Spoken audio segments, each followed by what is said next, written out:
शिवालय नहीं जा पा रहे हो, भगवान की आराधना नहीं कर पा रहे हो, तो एक काम करो कि किसी का दिल ना लो।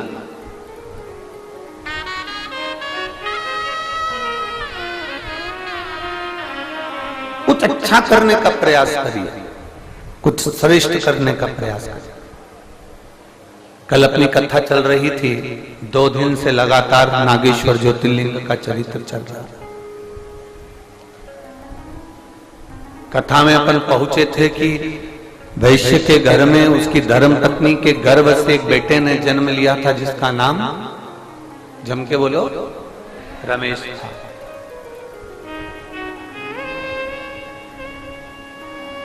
जन्म का कार्य भी बता दिया था कि औलाद नहीं हुई थी और उसने क्या करा था, जम के बोलो जरा, बेलपत्री के वृक्ष को रोपित करा। बेलपत्र का वृक्ष लगाना, उसको बड़ा करना, उसको लगा देना, ये हमारे वंश की वृद्धि करता। 5 वृक्ष काटने से पहले जरा विचार करिएगा। 5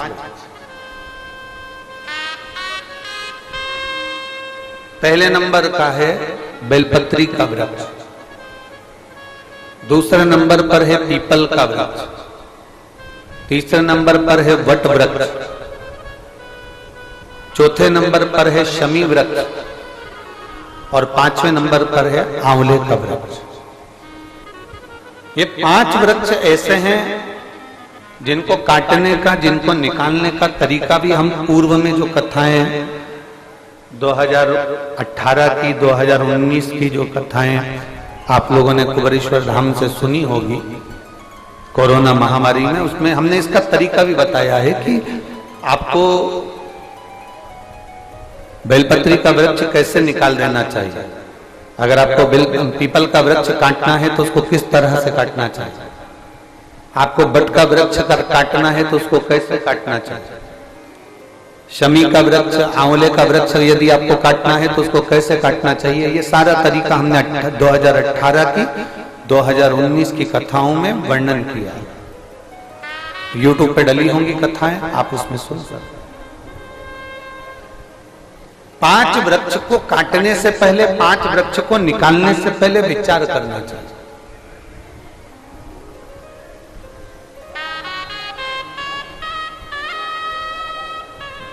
घर का गंदा पानी, घर का बेकार जल अगर पीपल के वृक्ष में जा रहा है, बेलपत्री के वृक्ष में जा रहा है, बट वृक्ष में जा रहा है, आंवले के वृक्ष में जा रहा है, शमी के वृक्ष में जा रहा है, तो वो श्रेष्ठ नहीं है, उसकी श्रेष्ठता नहीं है। यहां तक शिव महापुराण की कथा कहती है, अगर कोई विद्वत ब्राह्मण ने आपको बताया है कि आपके घर में पितृदोष है, कोई विद्वान ब्राह्मण ने बता दिया कि आपके घर में काल सर्प दोष है, कोई विद्वान ब्राह्मण ने बता दिया कि आपके यहाँ पर ये वास्तु दोष है और इस दोष को मिटाना जरूरी है, कोई ने आपको बताया, उस समय पर हमें घबराना नहीं।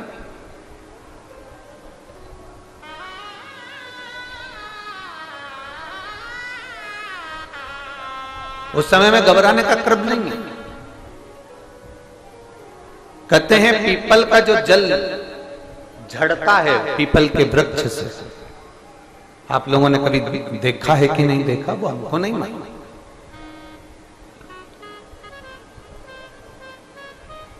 कितना भी अगर कोई वास्तु दोष बता दिया, पितृदोष बता दिया, काल सर्प दोष बता दिया, कितना भी अगर कोई दोष बता दे, तो पीपल का जो जल वृक्ष में से झड़ता है, कभी कभी आप उसके नीचे हाथ रखकर देखना, थाली रखकर देखना, उसमें पत्थर पर देखना, तो वहां पर भी पानी के निशान आपको मिलेंगे, बूंद के निशान मिलेंगे।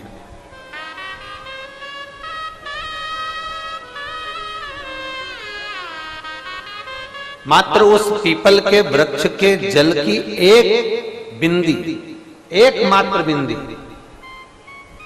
शंकर भगवान का जो शिवलिंग है जलाधारी है, चरण है, गणेश कार्तिकेय का स्थान है, अशोक सुंदरी का स्थान है, और प्रत्येक जलाधारी में से पानी बीच में से आकर नीचे की ओर गिरता है, नीचे की ओर गिरता है। आप लोगों के स्मरण में हमने पहले भी बताया कि राइट में किसका स्थान है? गणेश जी का, लेफ्ट में कार्तिक के, बीच में अशोक सुंदरी। ये क्या है? पार्वती जी का हस्त कमल, शिवलिंग। और ऊपर से जो जल एक एक बूंद शंकर जी के शिवलिंग पर गिर रहा है वो शंकर जी की 5 लड़कियां, जया, विषहरा, शामलीवारी, दौतली और देव। शंकर जी की 5 लड़कियों एक एक बूंद पानी शिव जी पर गिरा। जहां जल नीचे गिरता है उस स्थान से जहां तक जल बहकर जा रहा है उस स्थान तक 33 कोटि देवताओं का स्थान, 33 कोटि देवताओं का स्थान।